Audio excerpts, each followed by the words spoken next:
An historical sketch of Babylon. In the pages of history, there lives no city more glamorous than Babylon. Its very name conjures visions of wealth and splendor. Its treasures of gold and jewels were fabulous. One naturally pictures such a wealthy city as located in a suitable setting of tropical luxury, surrounded by rich natural resources of forests and mines. Such was not the case. It was located beside the Euphrates River in a flat, arid valley. It had no forests, no mines, not even stone for building. It was not even located upon a natural trade route. The rainfall was insufficient to raise crops. Babylon is an outstanding example of man's ability to achieve great objectives using whatever means are at his disposal. All of the resources supporting this large city were man-developed. All of its riches were man-made. Babylon possessed just two natural resources: a fertile soil and water in the river. With one of the greatest engineering accomplishments of this or any other day, Babylonian engineers diverted the waters from the river by means of dams and immense irrigation canals. Far out across that arid valley went these canals to pour the life-giving waters over the fertile soil. This ranks amongst the first engineering feats known to history. Such abundant crops as were the reward of this irrigation system the world had never seen before.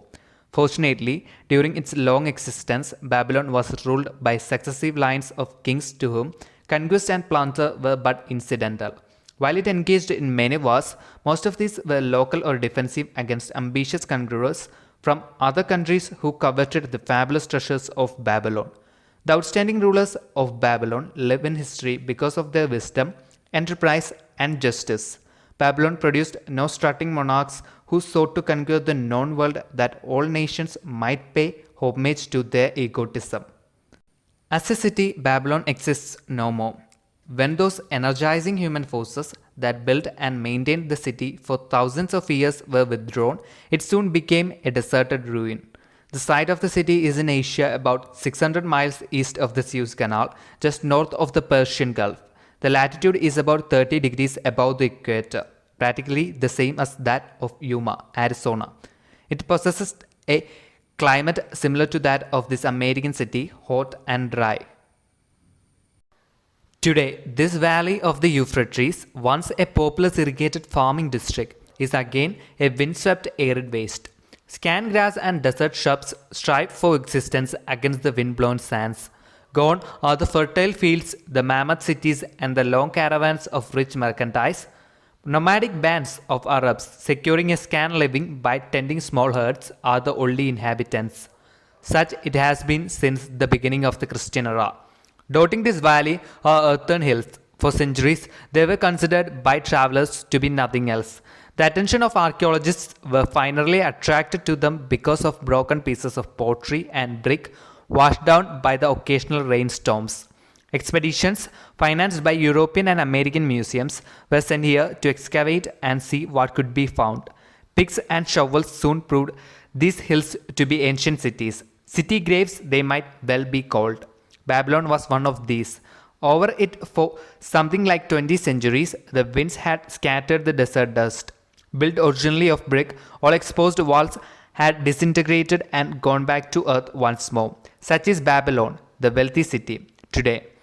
A heap of dirt so long abandoned that no living person ever knew its name until it was discovered by carefully removing the refuse of centuries from the streets and the fallen wreckage of its noble temples and palaces. Many scientists consider the civilization of Babylon and other cities in this valley to be the oldest of which there is a definite record. Positive dates have been proved reaching back 8,000 years. An interesting fact in this connection is the means used to determine these dates. Uncovered in the ruins of Babylon were descriptions of an eclipse of the sun. Modern astronomers readily computed the time when such an eclipse visible in Babylon occurred and thus established a known relationship between their calendar and our own. In this way, we have proved that 8,000 years ago, the Sumerites who inhabited Babylonia were living in walled cities. One can only conjecture for how many centuries previous such cities had existed. Their inhabitants were not mere barbarians living within protecting walls. They were an educated and enlightened people. So far as written history goes, they were the first engineers, the first astronomers, the first mathematicians, the first financiers, and the first people to have a written language. Mention has already been made of the irrigation systems which transformed the arid valley into an agricultural paradise. The remains of these canals can still be traced, although they are mostly filled with accumulated sand. Some of them were of such size that when empty of water, a dozen horses could be ridden abreast along their bottoms. In size, they compare favorably with the largest canals in Colorado and Utah. In addition to irrigating the valley lands, Babylonian engineers completed another project of similar magnitude. By means of an elaborate drainage system, they reclaimed an immense area of swampland at the mouths of the Euphrates and Tigris rivers and put this also under cultivation. Herodotus, the Greek traveler and historian, visited Babylon while it was in its prime and has given us the only known description by an outsider. His writings give a graphic description of the city and some of the unusual customs of its people. He mentions the remarkable fertility of the soil and the bountiful harvest of wheat and barley which they produced. The glory of Babylon has faded, but its wisdom has been preserved for us. For this we are indebted to their form of records. In that distant day, the use of paper had not been invented. Instead, they laboriously engraved their writing upon tablets of moist clay. When completed, these were baked and became hard tile. In size, they were about 6 by 8 inches and an inch in thickness. These clay tablets, as they are commonly called, were used much as we use modern forms of writing. Upon them were engraved legends, poetry, history, transcriptions of royal decrees, the laws of the land, titles to property, promissory notes, and even letters which were dispatched by messengers to distant cities. From these clay tablets, we are permitted an insight into the intimate personal affairs of the people. For example, one tablet, evidently from the records of a country storekeeper, relates that upon the given date a certain named customer brought in a cow and exchanged it for 7 sacks of wheat, 3 being delivered at the time and the other 4 to await the customer's pleasure. Safely buried in the wrecked cities, archaeologists have recovered entire libraries of these tablets, hundreds of thousands of them. One of the outstanding wonders of Babylon was the immense walls surrounding the city.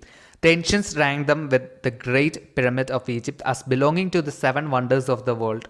Queen Semiramis is credited with having erected the first walls during the early history of the city. Modern excavators have been unable to find any trace of the original walls, nor is their exact height known. From mention made by early writers, it is estimated they were about 50 to 60 feet high, faced on the outer side with burnt brick and further protected by a deep moat of water. The later and more famous walls were started about 600 years before the time of Christ by King Nabopolassar. Upon such a gigantic scale did he plan the rebuilding, he did not live to see the work finished. This was left to his son Nebuchadnezzar, whose name is familiar in biblical history. The height and length of these later walls staggers belief. They are reported upon reliable authority to have been about 160 feet high, the equivalent of the height of a modern 15-story office building. The total length is estimated as between 9 and 11 miles. So wide was the top that a 6-horse chariot could be driven around them.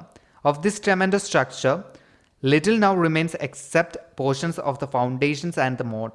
In addition to the ravages of the elements, the Arabs completed the destruction by quarrying the brick for building purposes elsewhere. Against the walls of Babylon marched in turn the victorious armies of almost every conqueror of that age of wars of conquest.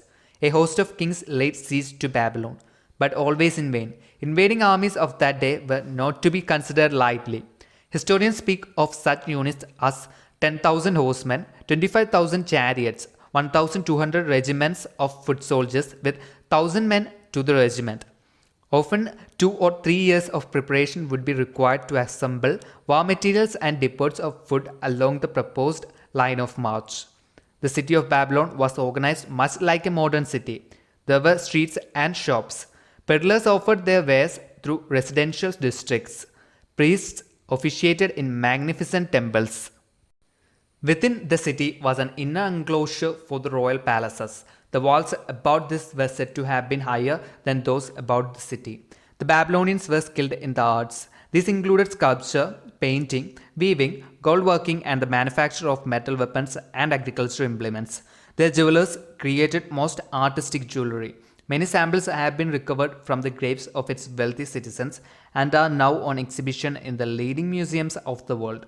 At a very early period, when the rest of the world was still hacking at trees with stone-headed axes or hunting and fighting with flint-pointed spears and arrows, the Babylonians were using axes, spears and arrows with metal heads. The Babylonians were clever financiers and traders. So far as we know, they were the original inventors of money as a means of exchange, of promissory notes and written titles to property. Babylon was never entered by hostile armies until about 540 years before the birth of Christ. Even then, the walls were not captured. The story of the fall of Babylon is most unusual. Cyrus, one of the great conquerors of that period, intended to attack the city and hoped to take its impregnable walls. Advisors of Nabonidus, the king of Babylon, persuaded him to go forth to meet Cyrus and give him battle without waiting for the city to be besieged. In the succeeding defeat to the Babylonian army, it fled away from the city. Cyrus, thereupon, entered the open gates and took possession without resistance. Thereafter, the power and prestige of the city gradually waned until, in the course of a few hundred years, it was eventually abandoned, deserted, left for the winds and storms to level once again to that desert earth from which its grandeur had originally been built. Babylon had fallen, never to rise again, but to its civilization owes much. The eons of time have crumbled to dust the proud walls of its temples, but the wisdom of Babylon endures. Money is the medium by which earthly success is measured. Money makes possible the enjoyment of the best the earth affords. Money is plentiful for those who understand the simple laws which govern its acquisition. Money is governed today by the same laws which controlled it when prosperous men thronged the streets of Babylon 6,000 years ago.